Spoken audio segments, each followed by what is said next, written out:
Hello, everyone, and thank you so much for joining the Midwest Oracle User Group and the Chicago Oracle Users Group for our virtual conference sponsored by Viscosity North America.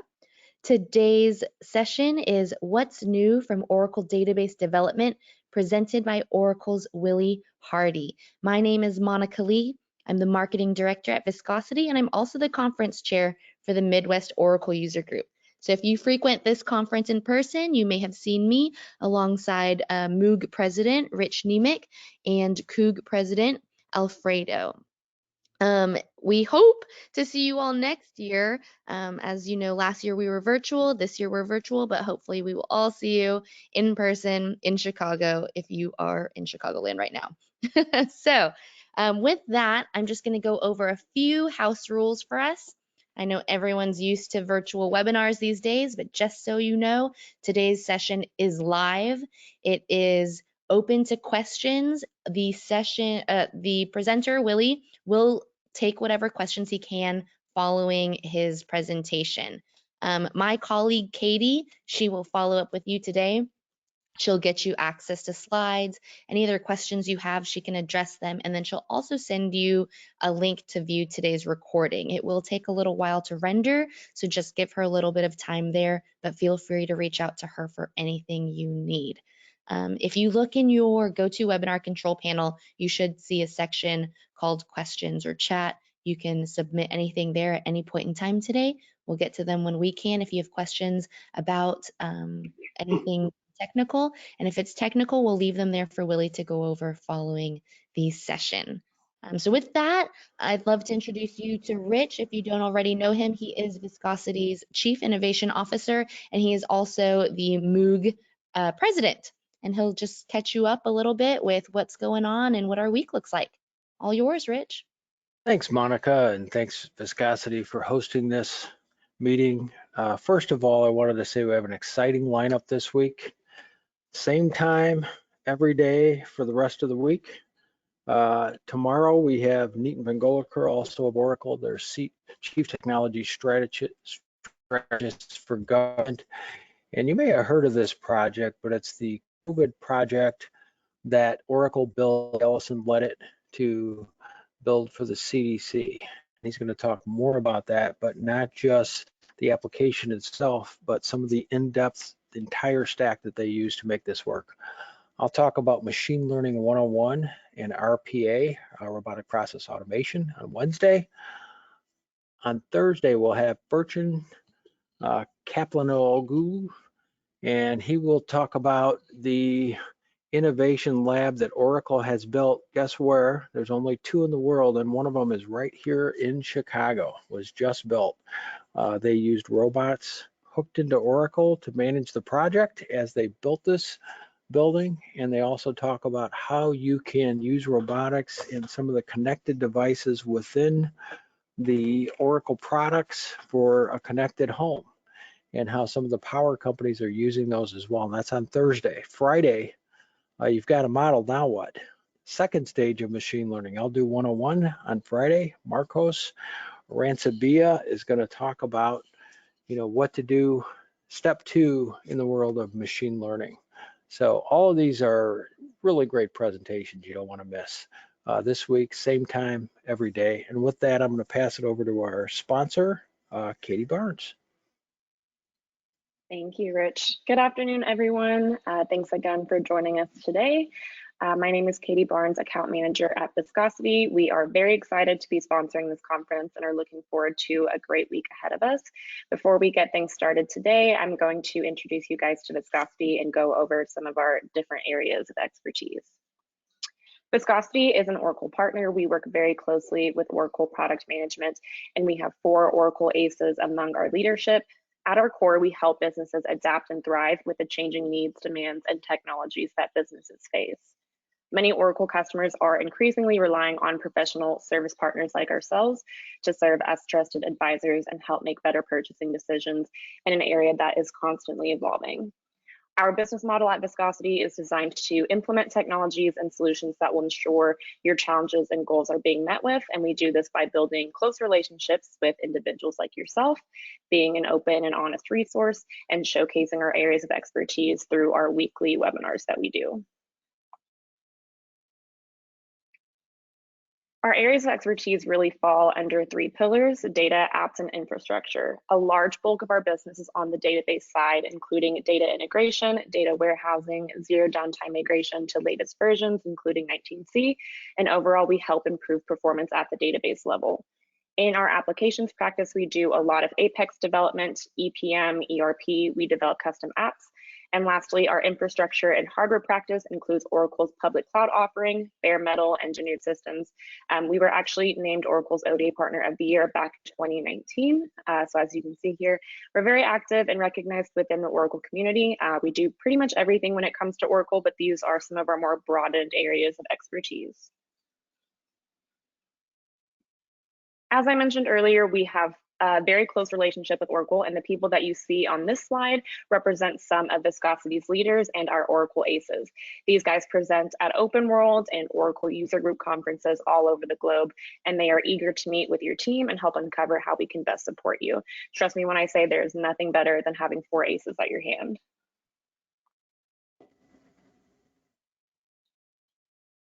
So this slide showcases some of our other services, and I'll just briefly highlight a few of them.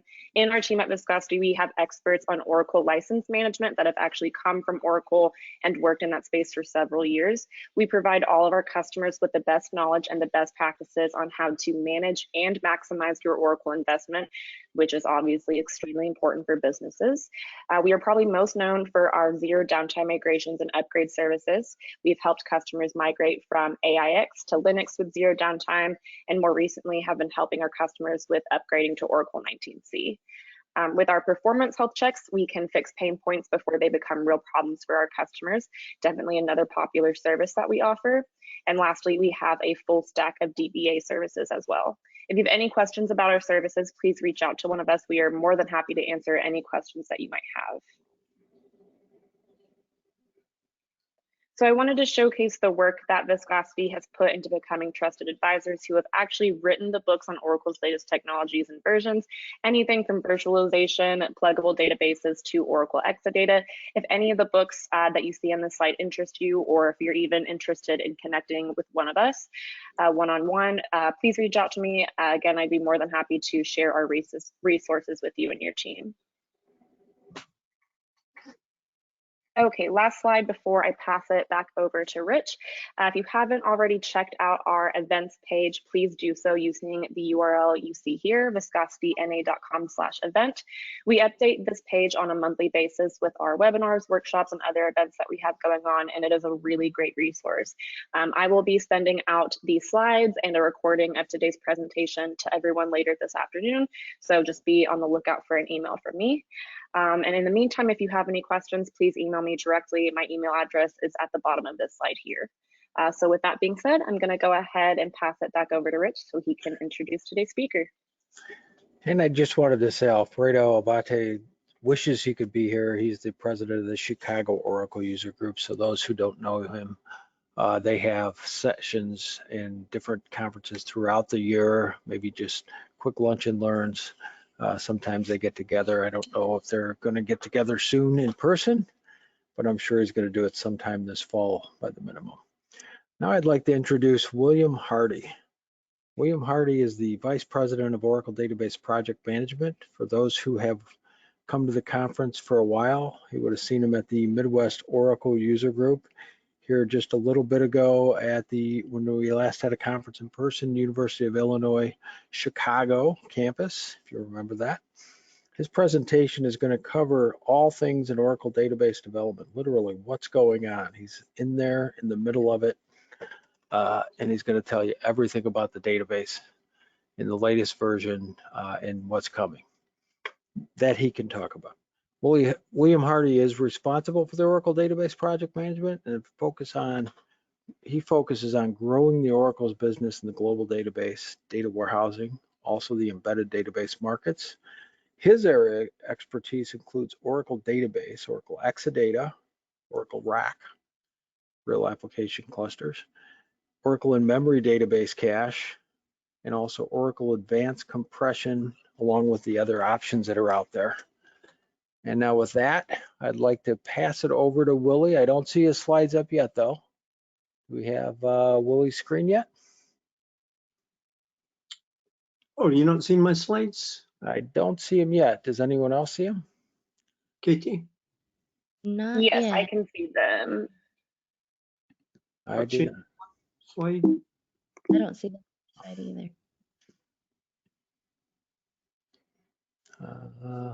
You want to switch me off as presenter and restart me as presenter? Yeah, that's a good idea. Hey, it's Monday for our conference, so of course we have a couple of technical difficulties, us being technical people. It goes par with the course. Okay, you see it now? I we can see your slides now. There you go. Excellent. So Okay. thank you. And William, please take it away. Okay, thank you, Rich. And hello, everyone. It's a pleasure to meet you all again, albeit virtually. And like everyone else on the call, I'm sure, I look forward to the time when we can get back together in person once again. So for this particular presentation, here's their agenda.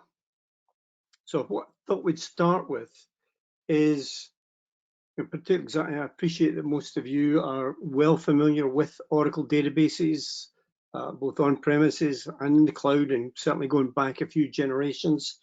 So I thought it'd be useful just to go through the basics of Oracle databases, overall objectives and strategy from a development perspective. And then in terms of what's new, I thought we'd go back almost a year, because we've seen quite a lot of new innovations that have been introduced into the market, both in terms of the cloud and obviously in terms of the latest generation of Oracle database, which is Oracle Database 21c. But I am also conscious that many of our customers, and probably many on the call, if you haven't done so already, you're probably in the process of upgrading to Oracle Database 19c. So I thought I'd introduce you to some aspects of 19c as well that are closely linked to 21c, if that makes sense. And then we'll finish up with a short summary. We've got a fair bit to go through in this session. So what I would ask you all to do is, if you have any questions, please drop them into the questions box, and we'll endeavour to address them towards the end of this presentation. Okay, to kick us off here, I wanted to start with Oracle's overall objectives from a database, from a data management perspective. And that broadly falls into three tiers or three buckets. The platform, the database itself, the platform it runs on, and how it runs in the cloud. So in terms of the basic platform itself, we're looking at Oracle Database. As most of you know, it's the fastest, it's the most scalable, most reliable, most secure database on the market today. And a key aspect of that database is its ability, its suitability to support multiple use cases, be that traditional transactions, be it analytical workloads, be it document management, be it whatever. So you'll hear Oracle these days talk a lot about what we call a converged SQL database. You may hear other database vendors or industry analysts talk about multi-model database. The principle is very similar, but we'll go through that in a little bit more detail.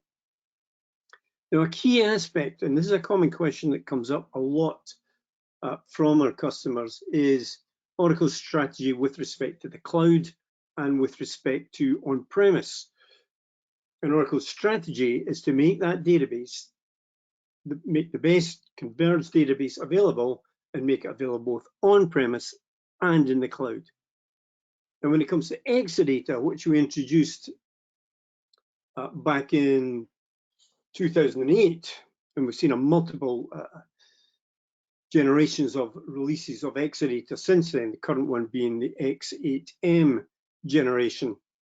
What we want to do there is give customers the ability, give them the best platform, the best engineered system, a pre-configured system of hardware, software, networking that delivers the best performance for Oracle database workloads.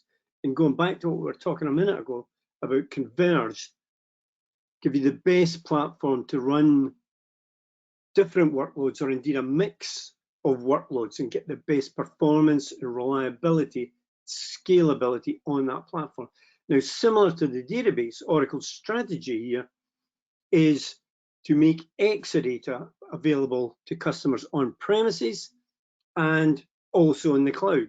So a few years ago, for example, we introduced the Exadata Cloud Service, so that if you want the performance of an Exadata platform, you can simply purchase it on a pay-as-you-go basis in Oracle Cloud Infrastructure.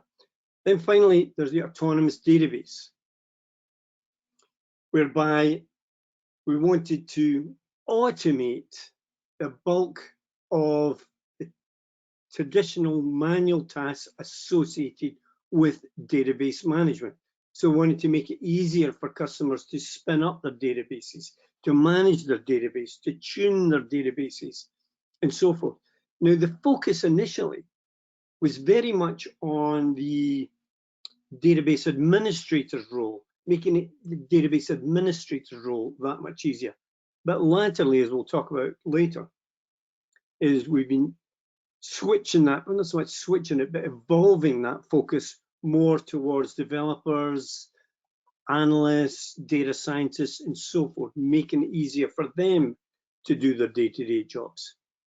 Now, just to drill into the concept of Converge Database. So we talk about a multi-model, multi-workload platform.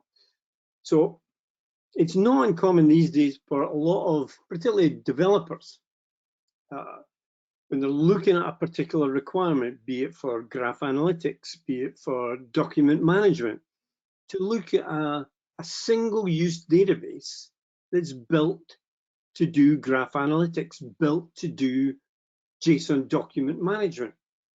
And what Oracle has done over successive generations is gradually introduced more multi-model capabilities into the database. So it's no longer, has long since just been about managing simple rows and columns. With your Oracle database, you can do multi-dimensional analysis, geospatial integration, document management, graph analysis, and so forth. But the important point here is not just about storing that data, it's about using the database and those different data types for multi-purpose use cases. So whether it's traditional insert updates and deletes, if it's analytics, or if it's a combination of transactions and analytics, transanalytical it's sometimes called these days, whether it's IoT, whether it's developing microservices, whatever. With Oracle's Converge database strategy, you have a common database that can deliver on all those different types of use cases. Now, a key aspect of Oracle's strategy here is when you come to compare it with single-use databases. So on the left here, we're looking at common single-use databases that are out there, perfectly capable of doing single-use workloads, document management, blockchain, so forth, analytics. Oracle database, on the other hand, you only require that one database to manage all those different data types, those different workloads. Now, so the reality is, if you have a requirement for a particular use case, then sure, you could go down the single-use database, or you could go down the Oracle database as a single use case to start with. And then when, let's say, the requirement comes to do more analytics on, say, your underlying document data, it becomes much more challenging to do that using multiple single databases. It's so much easier if you can do that in a single converged database. By using a common database platform, you eliminate the challenge of data integration when it comes to trying to do that 360 type degree analysis of all your different data across your organization. Now, just to finish up on this whole concept of converged database. So what you're looking at here is the results of Gartner's most recent critical capabilities reports. So they produced 2 reports, one based on operational use cases, typical inserts, updates, deletes, typical general ledger, stock management type applications. And then they also did a separate set of analysis on analytical use cases, where they look at things like data warehousing, distributed data analysis, different analysis of different data types, and so forth. So in total, there were, across the 2 reports, there were 8 use cases analyzed. Oracle, out of the 8, came in with 5 firsts, 4 in all operational use cases, and first or second in all 4 analytical use cases. So clearly, this is an excellent endorsement of Oracle's converged capabilities. And I should add here, just to finish up on this, is when Gartner does these reports, obviously it looks at the underlying functionality of the database, but most importantly, to validate the underlying technology. They talk to customers that have used Oracle database to deliver on those multiple use cases. Okay, moving on. Let's turn to what's new in Oracle Cloud. And as I mentioned at the start there, we're going to go back almost 12 months to look at what we've seen introduced over that time. Now, if we go back to Open World 2019, we introduced a new service called the DataSafe service, which was a service that allowed customers to analyze the security, the strength of the security in their cloud databases. Now, since then, that DataSafe service has evolved. Back in September last year, for example, we evolved it to cover Oracle databases on-premise. So if you're a customer that has some Oracle databases in Oracle Cloud and on-premise, you can run the DataSafe services against all those databases. We then subsequently further enhanced that service last December when we introduced it for a multi-cloud capability.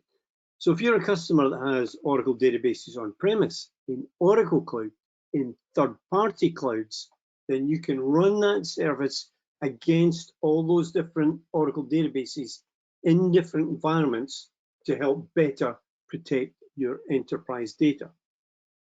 And I'm sure you're all somewhat familiar with the Cloud Customer capability, where you can basically take the Oracle Cloud and deploy it in the same physical setup, hardware-wise, software-wise, securely behind your firewall, either in a dedicated region environment or on your own premises.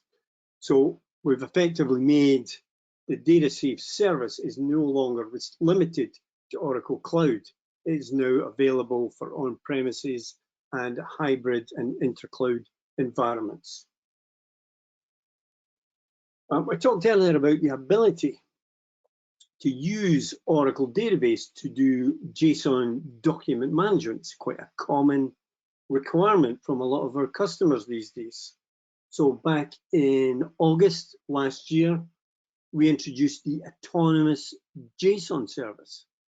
So this was essentially almost like a single use JSON database, autonomous single-use database for the purposes of developing and deploying JSON document management applications. It has all the typical features that we'd expect of a JSON database. The only difference being it's autonomous. So it has all the autonomous features that we've become to appreciate in the earlier introductions of autonomous database, such as autonomous data warehouse and autonomous transaction processing. So the advantage of this service is it's very much designed towards developers to help them to get up and running quickly, easily, in an autonomous production environment on Oracle Cloud, and further down the line, if there's a desire to enhance the capability, to add more functionality, there's the ability just to do a simple push button upgrade to a full autonomous database service. So again, this is all about making it easier for particularly JSON developers out there to get access to the underlying autonomous database services in Oracle Cloud. Another new service, again, and I know many of you on the call here this afternoon are well familiar with Oracle's Apex service. Indeed, their sponsors, Viscosity, have a dedicated a lot of Apex experts on board at Viscosity. So once again, a common requirement for developers is easy access to a database in the cloud at very low cost, where they can just spin up a database, a small one to start with most likely, and then start developing their applications. So that's the whole point of the Apex Application Development Service. Wanted to make a cloud service available to Apex developers that they can quickly spin up without involving the traditional manual effort that's normally been associated with spinning up traditional on-prem databases. And once again, as this service gets used, and as the applications get deployed, as they get enhancements to evolve, provide more functionality and what have you, this service can also be easily upgraded to a higher autonomous database service. Moving on, and once again, I know that user groups like the Midwest Oracle User Group, we always get a lot of DBAs coming along to these events, and it's becoming quite common these days, or it's a bit of a challenge for many DBAs these days, as database workloads have been moved to one cloud or another. It has become a bit of a challenge for many database administrators to get that overall view of their database landscape. You hear a lot of talk these days about fleet management of enterprise databases. So this is what this new database management service does. It gives us the ability to utilize a lot of the traditional functionality that we've been used to for years, using Enterprise Manager on-prem, but deliver it in a cloud service environment, but not just for Oracle Cloud infrastructure, but to manage databases on-premise and indeed in third-party clouds. So once again, make it easier for DBAs to take on the responsibility of becoming fleet managers as opposed to administrators of small numbers of databases. Another new service that was introduced earlier this year is the Golden Gate service, which came out in the February-March timeframe. So Golden Gate, as a piece of database functionality, gives us the ability to do active replication of our database data. So it's been commonly used for, certainly used in disaster recovery environments, but more commonly used in replication environments where subsets of data are required in different databases. And Golden Gate has become very popular with Oracle database customers to help distribute that data across multiple databases. So with the introduction of the Golden Gate service, we've now got that ability for customers to replicate data across on-premises and across the cloud itself. Another new service that was introduced once again in the February-March timeframe is a new database migration service. This service has all been designed to help customers that have traditionally used their Oracle databases on-premise and make it easier for them to migrate that underlying database and associated workloads to the cloud. And as you'll notice at the bottom of the screen here, this service has the ability to utilize multiple features or underlying features of the database, such as Golden Gate that we just talked about, or Data Pump, or zero downtime migration to help customers move from on-prem to the cloud. Now, also more recently, and this was in the April timeframe, and a year or so, well over a year ago, Oracle introduced the Autonomous Database Always Free database service. So once again, you can sign up for the Autonomous Database Free service, and you get access to all the functionality of Autonomous Database. Obviously, it's limited in scale, but you have that service forever, basically.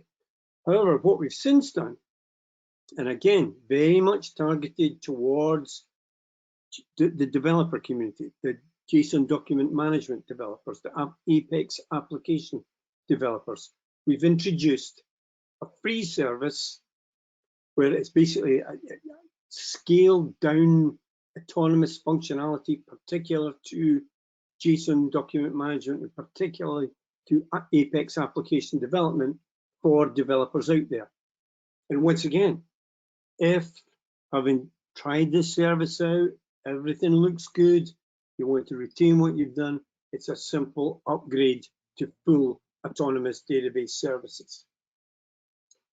Okay, so that's all the new services as such. However, it's also a couple of enhancements to Autonomous Data Warehouse, or it's targeted towards the data warehouse type audience that you should be aware of. Now, I mentioned at the start there, Autonomous Database was all about, when it first came out, it was all about making life easier for database administrators to do self-driving of databases, auto-repairing, self-securing of databases.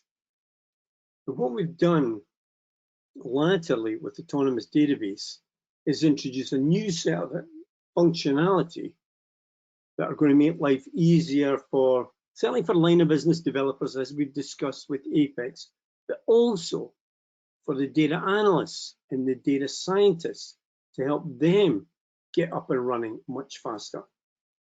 So what we introduced is self-service tools for data analysts and data scientists. So what we've done is introduce simple drag and drop data loading capabilities. So if you're an analyst and you have a requirement to do a particular set of analysis on underlying data, you no longer have to go cap in hand to your database administrator to help you load that data. You can do simple drag and drop operations from your desktop into your autonomous database. It's as simple as that. The system helps you with the transformation to to help you get that data into a format suitable for developing business models. And once again, the system itself can automatically determine what the business model structure looks like. And it can also do basic analysis on all that data you've just loaded to highlight patterns, anomalies across that data. So it's all about making life that much easier for the data scientists. And the principle's similar when it comes to the data scientist role, or the citizen data scientist, as we talk about these days. Once again, obviously they have access to the same load and transform tools, but we've also introduced what we're calling AutoML, which I'll talk a little bit about more later. But with AutoML, we can take data scientists, or citizen data scientists more likely, through the process, or to help them simplify the process of developing machine learning models. And then we're making it easy to deploy those models using whether it's SQL or REST to roll those models out into a production environment. A couple of things I want to finish up with respect to cloud that you may want to be aware of. The first is, for any customer out there, anyone that's listening that's looking to upgrade or migrate their database from on-premise to the cloud, we've introduced a lift service, which is a free service where customers get access to engineers and technical services to help them migrate from on-premises to the cloud. Then more recently, this was just last month in June, we introduced a new support rewards program whereby customers will get a credit on their quarterly spend on OCI. So it's a bit like, in principle, like supermarket type purchase reward schemes. So actually, let me show you an example here. So for example, let's say that you as a customer on average spend less than 100,000 a year on OCI services across the board. That qualifies you for 25% support reward, which you can then use against future spend. And as you can see here, as the spend on OCI goes up, while the support rewards percentage remains the same, there's a volume discount that's associated, which means if you happen to spend more than $10 million per year, for example, on the cloud, then you can be saving up to 50% of your spend. Okay, let's now quickly turn to what's new in Oracle Database 21c. Now, this came out towards the end of last year, and we introduced a whole bunch of new functionality for DBAs, for analysts, for data scientists, and you're looking at a bunch of features here.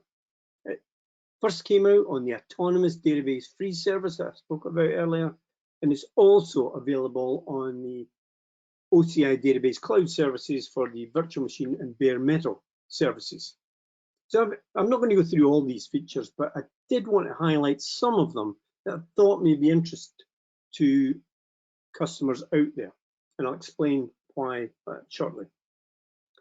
So once again, going back to the original discussion about single use versus multi-use. Some customers have a requirement to build blockchain applications. They need to create tamper-proof applications for certain types of data. So once again, Oracle's introduced a blockchain capability into Oracle Database 21c, where it provides the bulk of the functionality that you can expect, that you require for a blockchain application. So basically the way this works is you create a blockchain table in a similar manner to the way you create an ordinary Oracle table. The difference being once you insert into that table, that data, that row is tamper-proof. There's a cryptographic hashing algorithm that prevents the tampering of data, the underlying data itself. So once again, It's all about evolving the converged functionality of your Oracle database so you can continue to use your SQL skills, your development skills to build blockchain applications. Another new feature, again, particularly interesting for developers, is the introduction of SQL Macros, which can either be table expressions or scalar expressions. The example you're looking at on the right here is a table expression. So the big advantage here is we can create these functions, which we can then embed into select statements. Now, we've always had this ability to integrate SQL and PL SQL together. The challenge we always had previously was it wasn't just so much about creating reusable code, there was always a context switch when you switch between SQL Engine and PL SQL Engine. With SQL Macros, there's no longer any expensive context switching involved. So you get more functionality and you get better performance. I mentioned earlier the AutoML capability. So with AutoML, we basically take particularly non-data scientists, more likely citizen data scientist type roles, take them through the process of developing machine learning models. So we can use a technique. So AutoML uses a technique called meta learning to help customers identify the best model that will help them accurately predict the result of a particular column. Having identified the model, it then takes the analyst through the feature selection. Because as you can imagine, a typical table has loads of rows, loads of columns, and every column can potentially impact the value of the column that you want to predict. But the auto feature selection highlights those columns that are most likely to determine the best prediction of that outcome. Then finally, there's the tuning of the model itself. And again, this part of it's all about generating better performance of your models. Because I'm sure, once again, I'm sure you can imagine, even when you fine-tune the feature selection, so you're only looking at certain columns to help determine the outcome of another column, like it's next likely purchase, whatever. There's a massive range of values you can be going through. So the auto model tuning is all about defining minimums and maximum ranges within those features that are selected to help predict the outcome of a column. So it's all about making it easier to develop the model and to make that model run faster when it goes into production. Another interesting feature, particularly for database administrators, is support for persistent memory.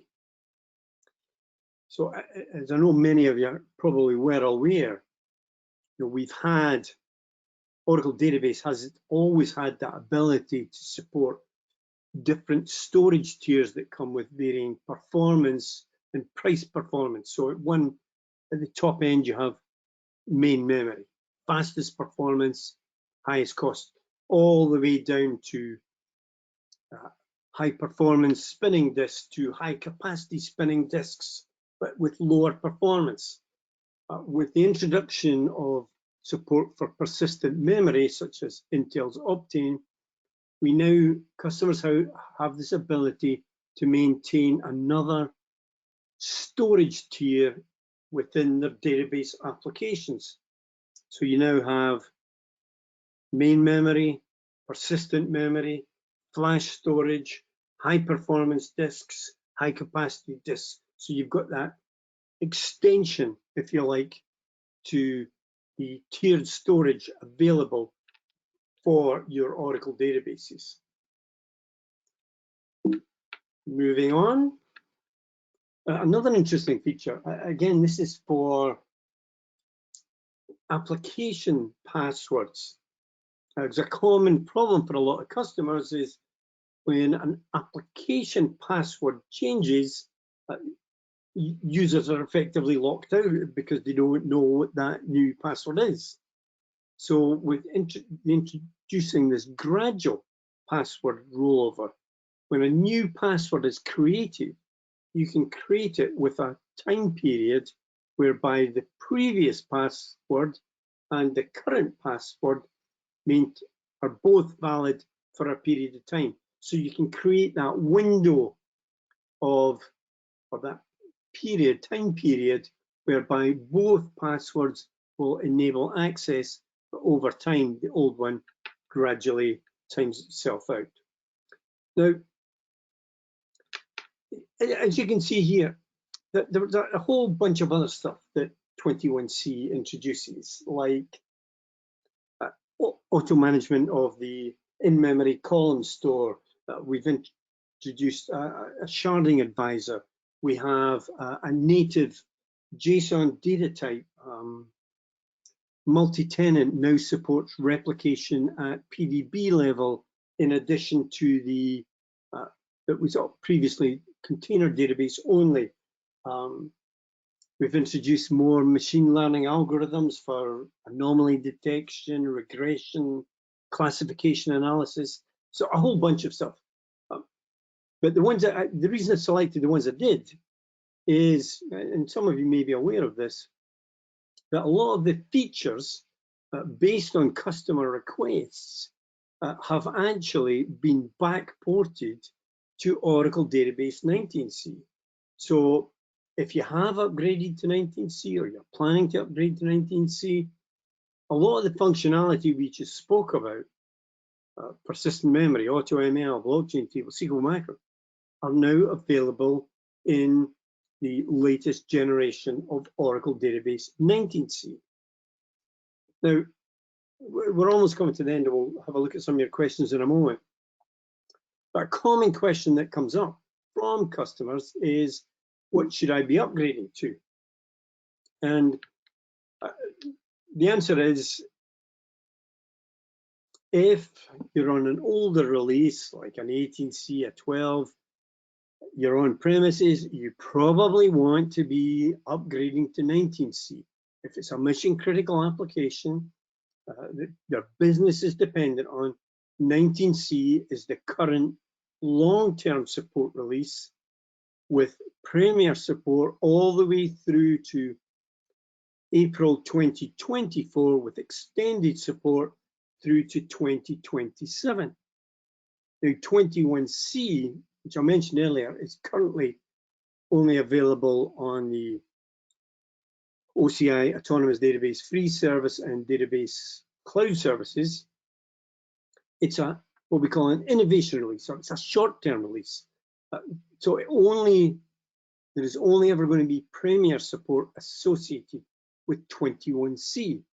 The whole point of introducing the likes of 21C is to introduce those new capabilities for customers to look at some of this new functionality and see if it's appropriate for maybe new projects coming up, maybe enhancing existing projects, whatever.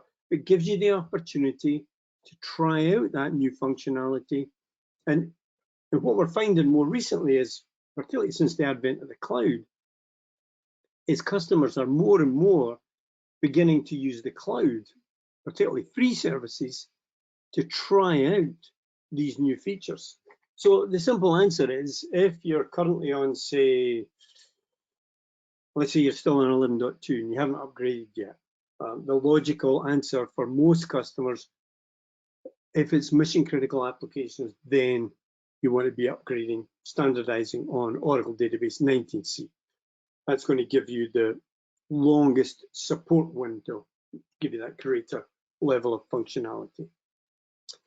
Okay, just to briefly summarize, what you're looking at here is basically a graphical summary of all the new functionality that we've introduced.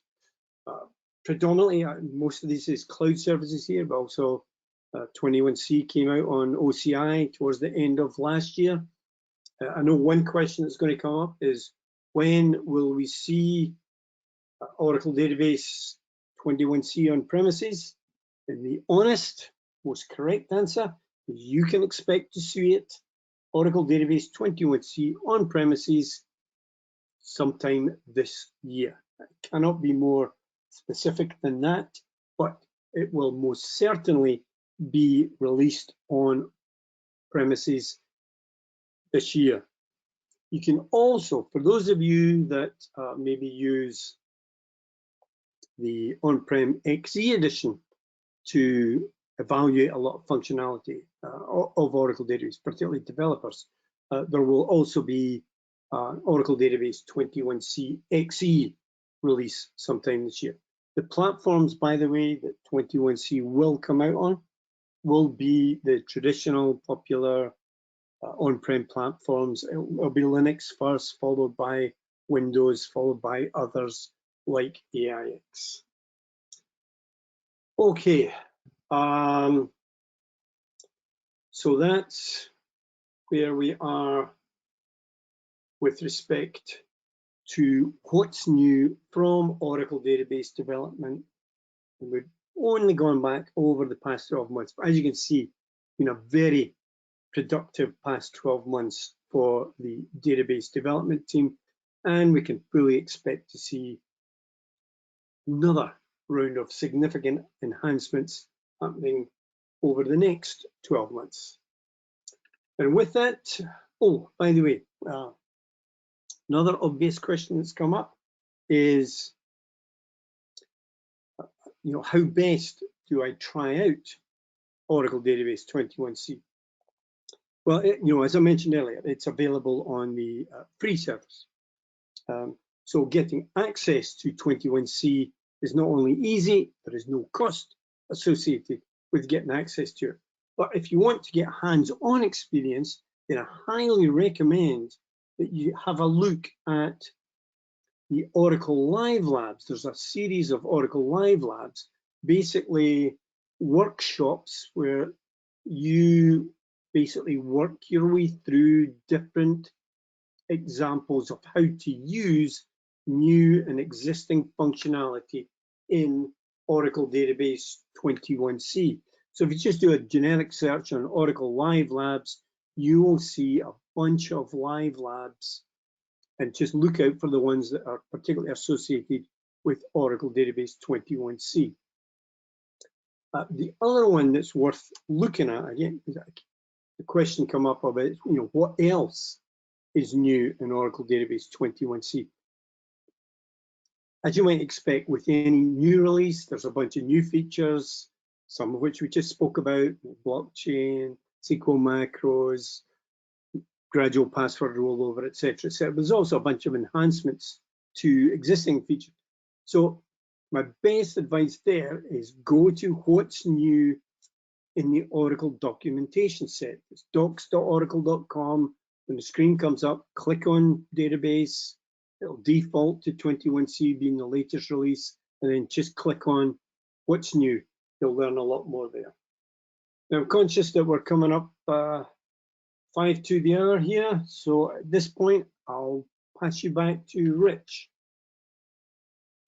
Okay, well, I was just going to say I don't have any questions other than, if you look at each version, what do you use each version for in your mind? Well, if you're comparing, say, 19C and 21C, 19C is a long-term release, 21C is a short-term release or an innovation release. So depending on your application requirement, if it's a mission-critical application, if it's your your PeopleSoft, your eVisity, whatever, it's 19C. Whereby you're basically upgrading to take advantage of longer support and so forth. That's kind of your priority there. You want to make sure that you keep the lights on, and if the lights do go out for whatever reason, you've got support at your fingertips. Simple as that. So that would be my simplest answer, Rich. Does that answer your question? I think that answers our question. They didn't specify the release. Yeah.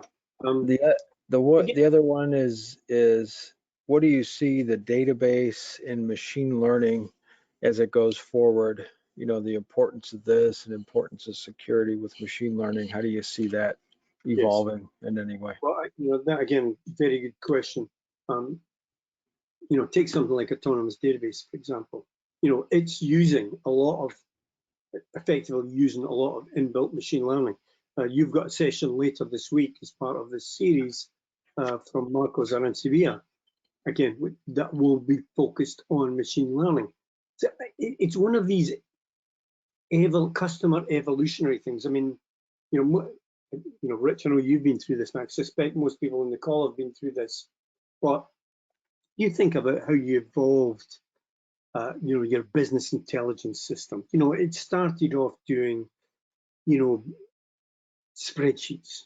Spreadsheets went to, regular reports. Regular reports went to dashboards. Dashboards got enhanced to enable self-service queries and that sort of thing. But in each case, you're always looking backwards. What have we done? How much did we sell? With machine learning, we're now taking, a lot of the basics of what we've done before, but applying these algorithms such that we can not only analyze, going backwards, we can be better predict what's going to be happening in the future. And this is the whole point of, using reusable machine learning models that adapt to changes as the underlying transactions are processed themselves. So it's very much an evolutionary thing. But I can honestly say, having spoken to a lot of customers over the past few years, and again, this is reflected in that Gartner report we spoke about there. We're seeing a lot more demand across the board for machine learning type analytics to be more accurate in our predictions when it comes to forward-looking analysis. As simple as that. So it's definitely an area that's only going to increase and expand, for sure. And since we have just a couple of minutes, I don't see any other questions. I know a question I always hear from DBAs. As you look forward, what's the role of a DBA? Is it going to be a data administrator? Is it going to be a machine learning person? How do you see that going forward in your mind? Yeah, honestly, Rich, if you think about it, as I can remember when Oracle rolled out Enterprise Manager first time around, where we introduced, a set of functionality, a set of screens that could help us, performance tune queries and things like that. And, we got a lot of negative reaction from DBAs. This is going to put me out of a job. What actually happened was there was a far greater demand for database applications. There was a far greater demand to do more comprehensive management of enterprise data, store more data, store it for longer, add more data types. And it's a similar principle happening again. When Oracle first rolled out Autonomous Database, a lot of, not just Autonomous Database, cloud services in general, not a lot of negative reaction from DBAs. This is going to put me out of a job. What's happened in reality is there's been a greater demand for database management systems for different workloads, different types of data, different types of analysis, particularly things like machine learning. So the reality is, what we're actually seeing is more and more databases popping up all over the place, on-prem, in the cloud, in different clouds. So one of the roles that the DBA is going to evolve to is what we were talking about earlier, is a fleet administrator. You still have to monitor all those databases across the enterprise. You know, things will go wrong. You need to know when there's an outage, what caused the outage, so forth. So there's going to be the fleet management role. There's going to be the security role. There's going to be the analytical role. So the situation is going to evolve way beyond what it was originally when they originally started out. But honestly, Rich, that's been the same of every DBA's experience over the past, you know, particularly since relational databases have come out. The role of the DBA has continued to evolve, and I personally would argue it's continued to become a more important aspect in the enterprise organization. All right. I think that's a very well put, and I think the DBA is constantly changing all through their career, so there's not going to be any problem for them. But Absolutely. I want to thank you for coming and presenting this incredible talk on, you know, where Oracle is going, and you know how, you know, it could be very difficult for anyone to catch up with Oracle security because it takes you decades to build that. But I really appreciate you taking the time for us again, and love to have you back in a future year. So thanks again for coming, and everyone else out there. Always a pleasure to visit our Chicago and Midwest user groups. Look forward to seeing you in person, hopefully in the distant future. Yeah, and have a great day, everybody. Yeah. Bye now. Thank you.